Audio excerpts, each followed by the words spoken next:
The Morning Drive, Mirror Business FM. My name is Tim Elliott. We're talking gold next. Our gold oracle, Jeff Rhodes, is back with me in the studio. Jeff, very nice to see you. Good morning, Tim. Good morning. So, we were just having a discussion about football there and what's going on at Tottenham Hotspur. Why has your manager been married? Married? Why has he been married? Maybe he is married, I don't know. Fired.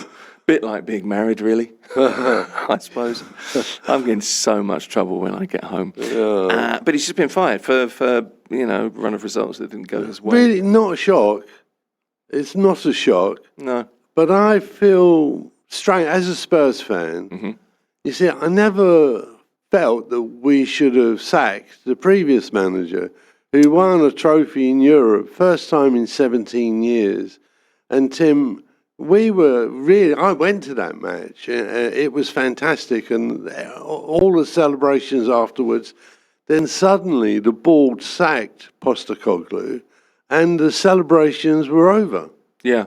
And I don't think we came back from that. We won the first two games of the season. That was a bit of a false start. But yeah, look, I mean, we're relegation candidates, that's for sure. It's very odd that. I mean, it could well be that your lot and my lot are in a dogfight here as I well, think couldn't it? It probably is the case, unfortunately. It's amazing how this works. I don't run football clubs, and I know Tottenham Hotspur is a very well-run football club business. It's just that, what happens on a pitch, that you've got to find that balance. Very hard to do. Yeah. Between, the business success and getting that right and your on-pitch performance. I don't know how you do that. I don't have much to add on it, to be honest, but it's hard. Largely it is money. You need talent. Largely money. When Spurs were the team, when I was 10, and we won the double, we won the league and the cup, and the following year we won the European Cup Winners' Cup. Was that when Henry VIII was on the throne? No, it wasn't. It honestly wasn't. It was I was 10 in 1961, so it was, and every year when it was a one, Spurs used to win something. We won the league in 1901. We won the cup in 1921. Right. When my grandfather's cousin scored the winning goal for Spurs, Jimmy Dimmock. I didn't know that. Yeah, so Jimmy Dimmock, and then 1951, when I was born, and Spurs won the league. 1961, the double. Right.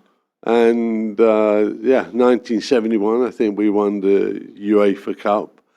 Then 1981. Bring these dates a little bit closer and more sustained. No, we used to do it every 10 years. You just do it on the one. Yeah, just do it on the ones. The James Brown School of Football. We've got to wait a bit now, unfortunately. Maybe we'll be back in the Premier League. I don't know. I think I much prefer gold. It's much, much more satisfying than watching Spurs, that's for sure. Well, unfortunately, that's the case. Do you know what? How satisfying in that case, that's my natural next question. How satisfying has this week been for you? Because at the end of last week, you were here on Friday, of course. Yeah. What was it that you remarked? I said that the froth had gone out the market, yes, and that we were in for a period of sideways trading. Mm-hmm. Pivoting around $5,000. Yep. So the range I called was 4,800 to 5,200, but really largely around 5,000, and that's where it's been. It really has. I'm going to blow your trumpet again. All we have to do is look at trading volumes. Trading volumes. Yeah. Okay. Right. This week were 1/3 of the average in January. It was as though everyone's down tools. And, they said, we've had enough of this volatility. We're going to just have a cup of coffee and see what happens. Well, that's exactly what it's been. So I normally I get in here at 7:15 in the morning, right? And very often I'll check around about 7:15. So Monday, 7:14 a.m., I make notes. I am a sad person, but I make notes. 5,019.77.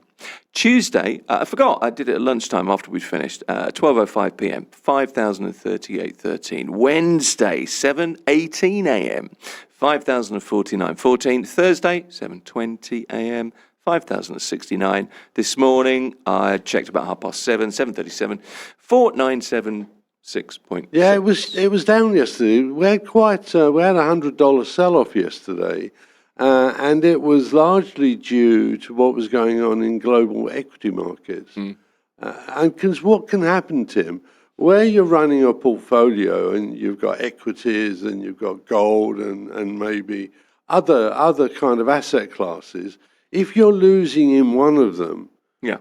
you get a margin call from your broker because you're losing money. You have to pay money in. Yeah. Well, if you're doing well in gold, you sell gold to get the money to pay for the losses in equities, if you can follow that. Makes sense. And so it was really a kind of margin calls in the global equity markets that caused a bit of selling yesterday to raise money for the losses. It's around about 2% down. Yeah, do you know what I thought was interesting as well? We didn't want to get onto silver yet, but I follow silver as well. It's around about 81, 82 all week this week. This morning, 7% down, 75, 77, 77 when I checked. But yeah, because it's more, you see, silver is much more connected to, if you like, global economy. Yes. And industrial demand.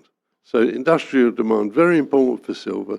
Gold is simply monetary. Yes. I mean, other than being shiny and it's great in jewelry, it's not really, doesn't really have any use. This has been the weird thing about gold, and probably why I can do it quite well, because it's weird. And I think I must be weird. I'll just back you up on that. Yeah. Yeah, but it's been, I'm glad we've had this period of sideways trading. I think we're going to have it really for February. I don't see things getting much more active because, of course, the holy month of Ramadan is coming. Yes. And markets do go a bit quieter. There's no, certainly in the Middle East they do. That's an interesting point because Ramadan begins next week, so it's the 20th 18th. or so, 18th to 20th, and so it's going to run for 30 days. Yeah. So you're looking at just over the middle of March, Eid. Yeah. So you're going to see kind of ramping up towards the middle of March. Yeah, look, I perhaps? think the first 2 weeks of Ramadan, typically in what I do, tends to be much quieter. Yeah. And also, I'd say the gold souk relatively quiet in the first 2 weeks. But then as you get towards the second half of Ramadan, and everyone's feeling pretty good, they've been fasting, and it's great. It's a great time of reflection. And even, I mean, I'm not Muslim, but I enjoy Ramadan because it is the time you sit down and reflect. It is, and it's also, I mean, we were talking about this for the last hour on the show with our previous guest, talking about Ramadan food, really, and restaurant business, that kind of thing. But that's the point he was making. It's a period of reflection. It's a period of sharing. It is. As well. Absolutely. Lots and lots of family get-togethers, corporate get-togethers. It is really, it's something you learn. I'd like to just, while people are listening to this, I think the UAE generally, and Dubai particularly, because where I spend most of my time, it's the most amazing place in the world where you have different religions. If you go down just off the creek, yes, and you have a Catholic church and a Church of England church and a Hindu temple, and then you've got the Pakistanis, and you've got obviously the local Muslims. And everyone together, everyone, you actually hear the church bells ringing and the call to prayer. Nowhere in the world can you see that happening.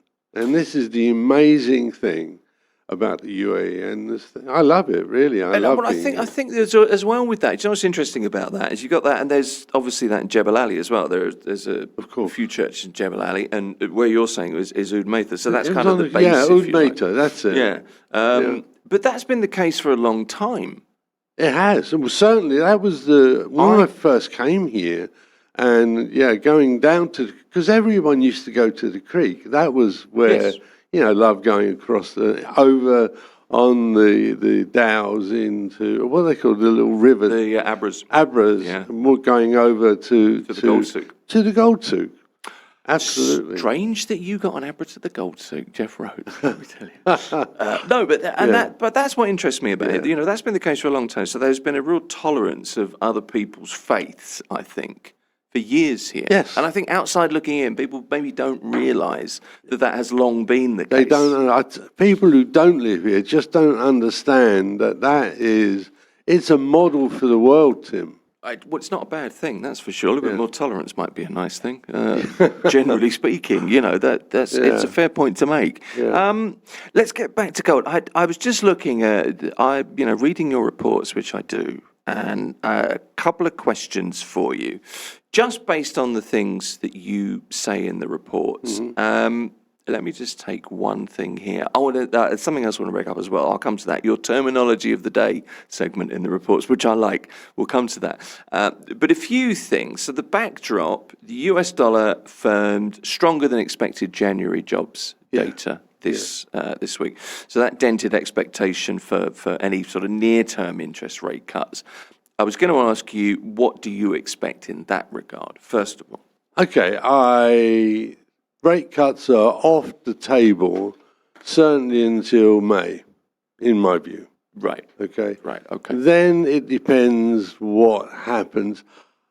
I believe that President Trump will exert enough pressure on the Fed to get them cutting. And I would have said, probably May we get a cut, May and then July. I think we'll see 25 in that period. Over the summer, we'll get about a half basis point, 0.5%. Yep. Generally, I can see dollar interest rates 3% by the end of this year, well on the way to Donald Trump's target of 2%. And this is why I'm so bullish for gold as we go through the year and into 2027, because the outlook for interest rates is lower. And in many respects, I kind of get it, because when you look at inflation, your biggest cost in the month is paying your mortgage. And your mortgage is determined by the rate of interest. Yes. So higher rates of interest, more mortgage, lower rates, fine. And I do think that by the time we get to Trump's re-election, we'll probably have interest rates 2 to 2.5% per annum, and the Americans will be feeling good about themselves because low interest rates. And I think maybe he'll come along and say, you know what? I think we'll change. Let's change the rules of the game. Change the laws and let me become king. Well, it's interesting you say that, because your choice, your phrase there was interesting. Trump's re-election. I mean, theoretically, obviously, he can't. But the speculation is that. But he can be vice president. This is true. Yeah. Okay. He can be, and he can also try to change legislation. I would think he could do that. Yeah. Or there will be a Trump member. Maybe Melania. Melania is the president of the United States. Yeah. There's a thought for you. Who knows? Well, what's this got to do with gold, Tim? Maybe better than the movie that we saw last week. But no, it's interesting, isn't it? I just thought your choice of phrase there was unusual. What was the other thing I wanted to just put to you was the effect of job growth unexpectedly accelerating in January, employment rate falling, largest increase in payrolls in 13 months. You're pointing this out in your report, likely exaggerates the labour market's health. Revision showed the economy, this is the US of course, only added 181,000 jobs in 2025 rather than the estimate of just under 600,000. That makes, I think, it's a big difference. Yeah. And I just wonder how you can get it so wrong. These are not. That's more than an error. Yeah, it's more than an error, because these are not forward-looking. This is backward-looking. Exactly. So how they got it so wrong, I don't know.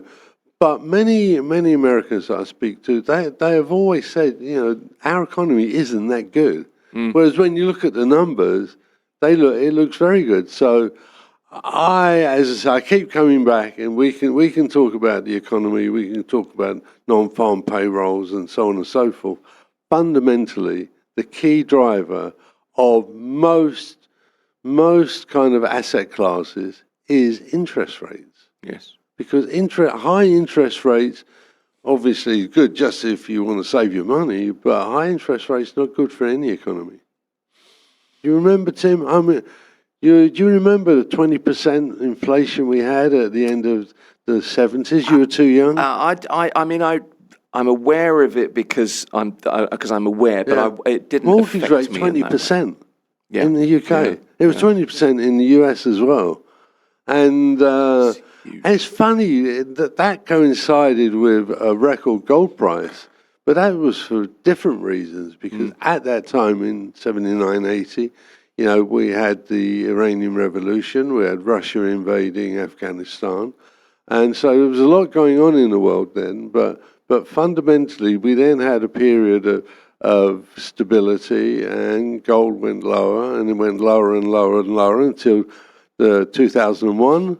And today's bull market that we're in the middle of started in 2001. June You've 2001. said that before. Yeah, okay. And why, Tim? Because that's when the UK finished selling all of its gold at the fine price of $286. I didn't want to bring that up because you tend to start spitting feathers. Yeah. Okay. No, you make a good point. Something I wanted to bring up. We briefly mentioned silver, so I'll come back to your terminology of the day in a moment. But just silver very quickly, Jeff, because we're running out of time, unfortunately. I mean, 77, 75, 77 today. It's around about there, isn't it? Yesterday's loss was 10%. Was it that high? I mean, it was down 7% this morning. 10.66% was the loss on the day. Okay. Just we went from 85 to 75. And no, it's volatility is just too much at the moment. It needs to calm down. And the reason is too much money chasing too little goods, because silver is in a backwardation. It means that the forward price is actually lower than the spot price. Spot price is 2 days, because there is a shortage of physical material, and that's having a real impact on volatility. For those who maybe understand options is the option to buy and option to sell. Yes. And you can buy the right to buy, and you can buy the right to sell, and you can sell. Market makers can sell. Now, typically, volatility for silver was around 15 to 20%. Tim, it got to 90%. 1 month option volatility. I've just never seen anything like that in my entire 50 years in the bullion market. So it just tells me that the volatility in silver at the moment is not healthy. Yeah. Okay. Your segment, which I really liked, was terminology of the day. I didn't know what this meant. The first word in there, I don't know if you're starting at A and going to Z, but it was you are, okay. I am exactly doing that. So it's assay. Yeah. Which is the determination of the precious metal content of an alloy, either using a direct method or an indirect instrumental method. So there you go. I just didn't know what that meant. I've never even seen the word. You know the story behind my that terminology of the day? Yeah. When I do my report, I've often got a gap at the bottom, and I needed to fill it in. So somebody said to me, "Why don't you put some terminology in there?" So it wasn't a magic kind of, let's do it. Everyone loves it. It was a filler. It is a filler. But you will see it. No, well, I did. But I'm looking at it thinking, he's just spelled essay wrong. And I was like, that's Jeff, what's wrong with you? And then I read it because I actually bothered. I actually quite like doing it. One of the things I did at the LBMA was to put together a terminology, of what different things meant. And it was in their magazine. Because I was the editor of the Alchemist magazine that was I was the founding editor of the Alchemist magazine from the LBMA, London Bullion Market Association. I didn't know that. Yes, Yeah. I'm an author. I'm Did a you genuine manage to author. turn base metals into gold? No, at any but point? Alchemist did turn my career into something much better. So it did. It did That's fair. indeed. No, these things are important, and I think they're important for a reason, because very often you'll hear some fairly technical reporting, and quite often that will use acronyms or jargon that you don't really understand. You're a little bit afraid to put your hand up and say, Including myself. it's all of us. Yeah, I mean, all that's of normal. us, yeah. What does that mean? Yeah. So when I see things like that, I think, so that's that. I know that the precious metal absolutely. content of an alloy is the assay. Yeah, and that is the absolute key, is the purity. Yeah. Okay. Purity and yeah. So I mean, I think our job is done, Jeff. I think we've learned something. It's pretty simple. I mean, where do we go now? yeah, look, we go to Z. That's where we go. Then we'll start again. Well, I'm looking forward to Zed. Yeah. Yeah, we're only 52 weeks away, but we'll get there at some point. Was that Ermintrude had that's a different story. We'll leave that. It's always good to talk to you. Jeff Rhodes is principal consultant, RPM, which is Rhodes Precious Metals. Thank you for coming in. Thank you, Tim. Have a great weekend. Thank you. It's Mirror Business FM. This is The Morning Drive. A reminder of another new podcast which has just begun. It's called The Fine Print. Raymond Kiswani joins us weekly talking about the legal story of the week, and it's now a podcast uploaded weekly. Look out for that wherever you get your podcast from. Just search Mirror Business FM.